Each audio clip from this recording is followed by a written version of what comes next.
16 milliards de dollars de pertes en bourse pour une société américaine à cause de Twitter. Des annonceurs et des CEO du réseau social qui prennent leurs valises.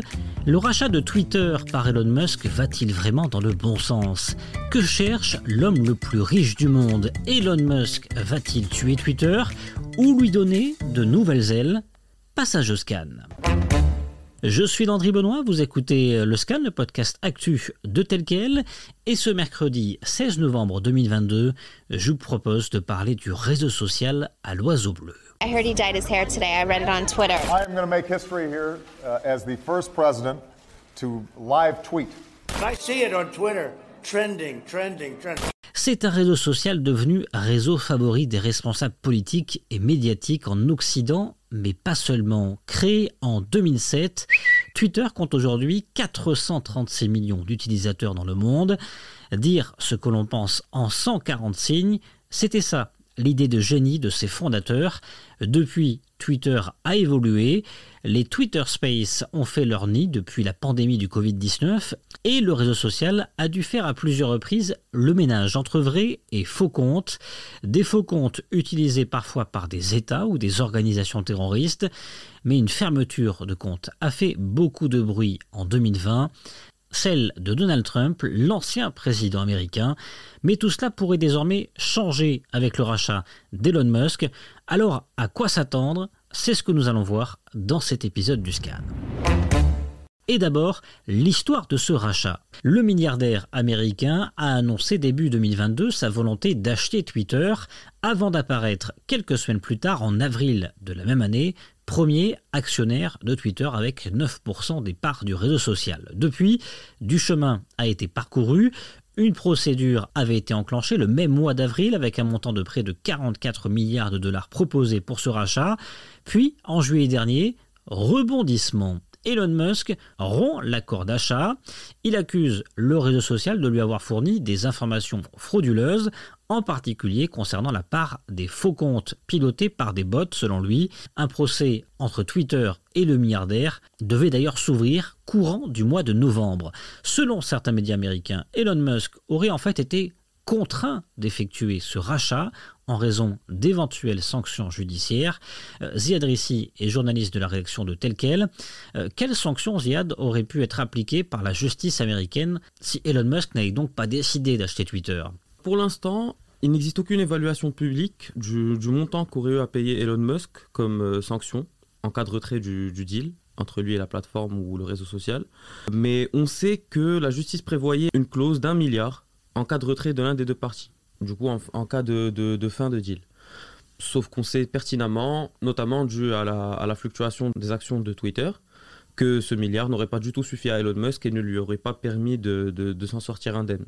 Et d'ailleurs, on rappelle que Elon Musk avait vendu près de 8% d'actions Tesla en août dernier pour, avait-il dit, éviter une vente urgente de ses actions en cas d'achat contraint par la justice de Twitter. Ziad, du coup, on peut se poser la question. Elon Musk voulait-il vraiment racheter Twitter? À moins de lui poser la question, on ne saura jamais, mais là, pour le coup, c'est fait.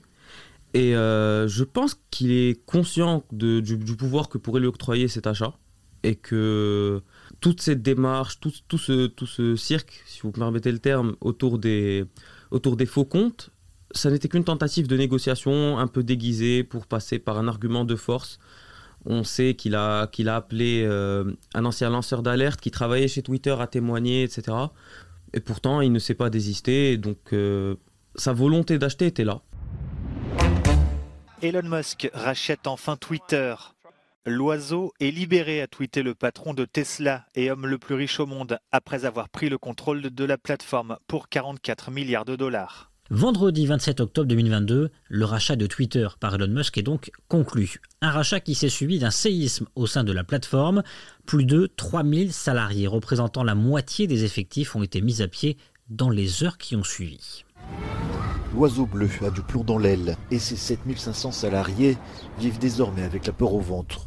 L'entreprise pourrait supprimer la moitié de ses effectifs dans le monde. Principal département touché, celui de la modération. Une décision qui n'a pas plu à plusieurs cadres du réseau social. 5 d'entre eux ont démissionné, la directrice générale des ventes, le chef des produits, le chargé des relations annonceurs, le responsable du personnel et de la diversité et le chargé des technologies de base de l'entreprise. Ils ont quitté le navire, tout comme le directeur financier et la chargée des questions de régulation, tous deux licenciés par Elon Musk le jour même de l'acquisition. Un remous qui s'explique par une volonté et une vision. Musk rêve de faire de Twitter une plateforme de liberté d'expression totale dans les limites du premier amendement américain. Asma Mala est spécialiste des enjeux géopolitiques du numérique. Voilà ce qu'elle déclarait sur le plateau de l'émission Click de Canal+. Il y a en effet un projet industriel fondamental qui est en fait d'une part idéologique. Il a une vision typiquement sur la liberté d'expression qui est maximaliste, plutôt libertarienne, mais légale aux États-Unis. Ça, il faut absolument être clair là-dessus. Et puis ensuite, il a le projet d'avoir une espèce de méta-app, de X-app. Il l'appelle d'ailleurs la X-app for everything, qui est un peu sur le modèle WeChat et qui en fait nous enfermerait absolument totalement tous les usages et donc toutes nos données au sein de cette méta-app qu'il aimerait construire. Et d'ailleurs, le milliardaire américain a acheté le nom de domaine x.com. Alors, vision qui plaît ou qui déplaît, chacun a son avis. Certains annonceurs ont décidé pour l'instant de lever le pied. Et l'Interpublic Group, l'une des plus grandes sociétés de publicité internationale, a invité ses clients à suspendre temporairement leurs dépenses publicitaires sur le réseau social. Parmi ses clients, rien de moins que Coca-Cola, Nintendo, Mattel ou encore Spotify.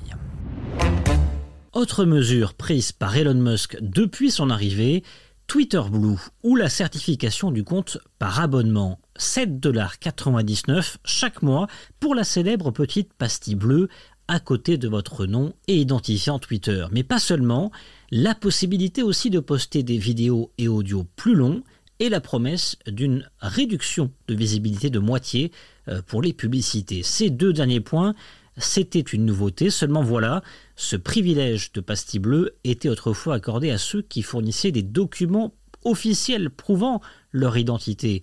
En passant à l'offre payante, Elon Musk a ouvert la boîte de Pandore et à des petits malins, un d'entre eux a même provoqué des pertes sèches pour une entreprise américaine en bourse. Des conséquences pernicieuses même pour le laboratoire pharmaceutique américain Lilly. Un compte certifié donc par le nouveau système a publié ce tweet qui annonçait donc que l'insuline qui est actuellement vendue aux États-Unis serait désormais gratuite. Conséquence, ce tweet il a été rapidement relayé, partagé et il a eu des conséquences et pas des moindres puisque en quelques heures seulement l'action en bourse a chuté 6% environ. Le groupe a perdu 16 milliards de dollars. Et depuis, le compte Twitter Blue a été suspendu.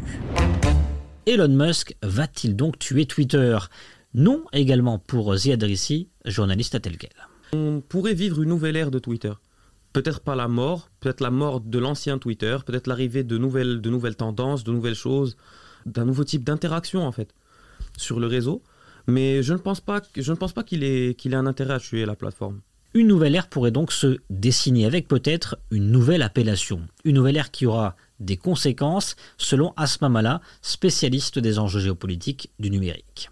Aux États-Unis, ça peut potentiellement être extrêmement grave. Alors, au-delà des questions psychologiques ou socio-psychologiques, le vrai sujet, en tout cas dans le champ politique, c'est qu'en effet, que Trump revienne ou pas, etc., il y a de toute façon une société qui est extrêmement polarisée, brutalisée.